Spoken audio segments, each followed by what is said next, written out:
I want to bring in NBC's Vaughn Hilliard in West Palm Beach. Juanita Tolliver is a Democratic strategist and MSNBC political analyst. Matt Gorman is former communications director for the NRCC and helped lead Tim Scott's presidential campaign. Okay, Vaughn, give us the big picture here. It's a big job.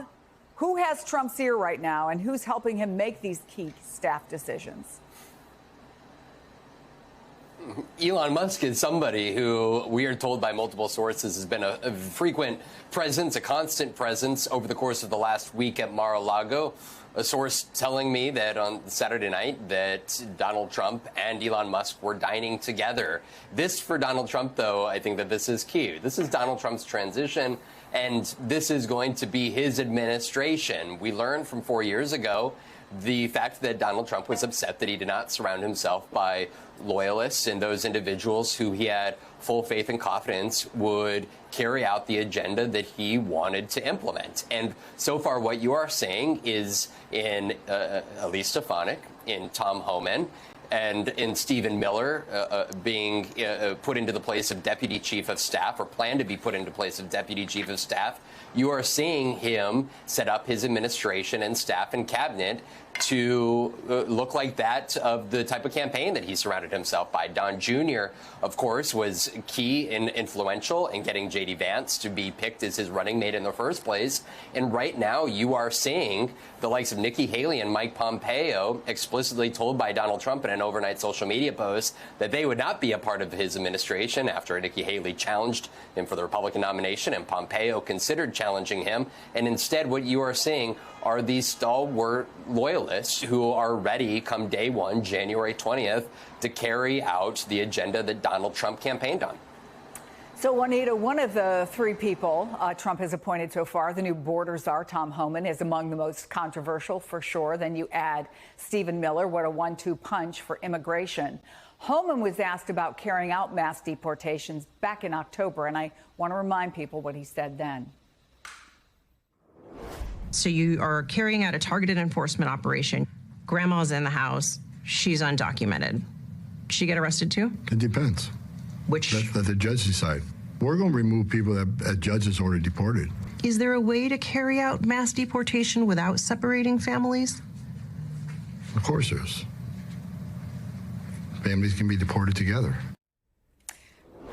But then you also have, Juanita, Stephen Miller, who was widely reported to be one of the key people in the family separation policy.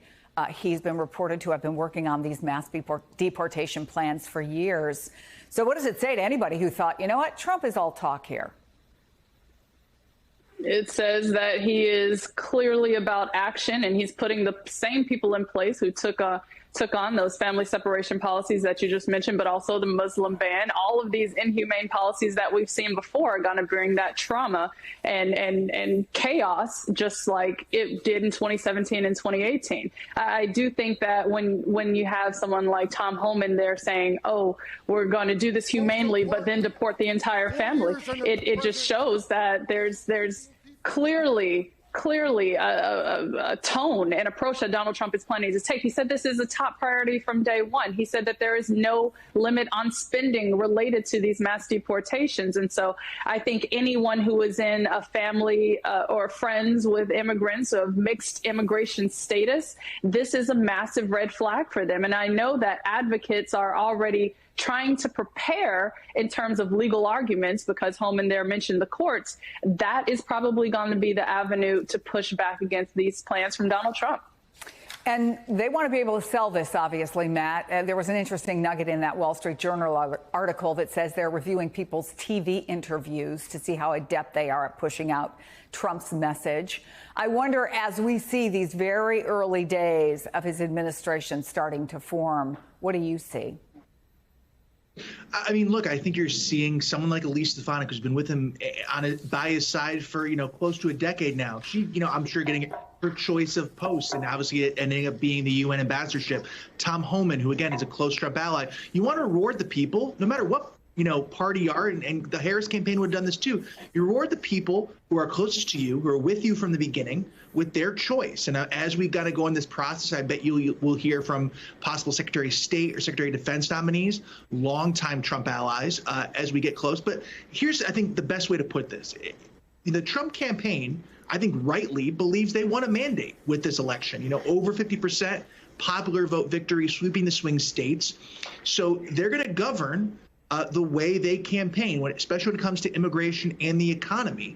That's just the reality of this, and I think that's going to inform their view going forward. So, Juanita, what do Democrats do to prepare? There's been a lot of conversations, finger pointing, analysis, but are you hearing about any actions, any real plans that are being made, or given the overwhelming vote, given the mandate that Donald Trump has, and it looks as though he will have control, certainly of the Senate, but potentially of the House? What do Democrats do? I think at the state level, what I'm seeing and hearing is that advocates, especially immigration rights advocates, are trying to prepare themselves with similar legal practices that they took out in 2017 and 2018 to combat actions from the Trump administration. The line that struck me most in the reporting was that the Constitution doesn't just disappear. And I think advocates are saying that in terms of Trump's plans to potentially deploy the National Guard, for example, to do these mass deportations, which they're aiming for, a million plus per year, which is, I think, a tenfold increase. So I think that the courts is where a lot of Democrats are looking to battle this out with Donald Trump and whatever executive action he's intending to take. But when it comes to Congress, you better believe that these Republican senators and the Republicans in the House, if they are to secure the House, are ready and willing to do Donald Trump's bidding. And so that's something that I think is going to help Democrats really get back in line in terms of a strategy that is focused on helping individuals versus pointing and blaming one another in the fallout of this campaign. Vaughn, let me ask you again about the team that's been assembled there where you are. And there was a lot of criticism, obviously, in 2016 that the transition was very slow to get up and running. If you talk to people from the outgoing Obama administration, they'll say, at the behest of their boss, they offered every possible help they could give. It was largely rejected. How does this transition team and its preparations compare to what happened in 2016? Remarkably different. I mean, in 2016, it was Chris Christie who was running the 2016 transition operation, and he was fired 2 days after Donald Trump won the presidency. And they all but started from scratch. There were folks that were coming up and down the Trump Tower escalator. Pretty much everybody in the book, from Kanye West on down, was making their way to Trump Tower to meet with Donald Trump. This go around, for the last 4 years, there were a litany of individuals, more than 100 plus, who have all but been preparing for a would-be second Trump administration. There were dozens of staffers that created this organization, America First Policy Institute. That organization was comprised of staffers from, as well as former cabinet officials from across Trump's first administration, who began working at this nonprofit organization. They began developing more than 200 executive orders that the former president would be able to sign on day one. They created white papers, not only on policy, but also how departments and agencies can be better efficiently run in order to advance their policy agenda. Of course, there was Project 2025, which was the Heritage Foundation led, but there were dozens of other conservative organizations that were a part of it that created a more than 700-page paper, a document, a book on, again, how to run each agency and department. Tom Homan, for example, who's now been tapped to be the border czar, was one of those co-authors of the book. But you also had the likes of Stephen Miller, who was a contributor to Project 2025, who J.D. Vance has now acknowledged is going to come on board, is in a deputy chief of staff, or expected to be deputy chief of staff type role here.